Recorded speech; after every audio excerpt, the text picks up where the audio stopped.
when we do these patterns, sometimes we are given models and files from the architects. Sometimes we are given images, and then our team in the mold shop works with a variety of materials to create models and molds from the desired pattern. So some of these are milled on a CNC machine in our shop.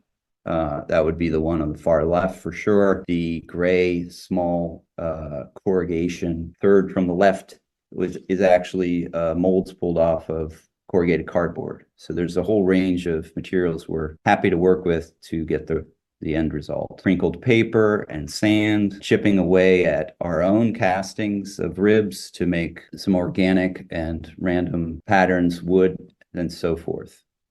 We do at times make custom cast forms. So the image on the left is ribs and a cast corner.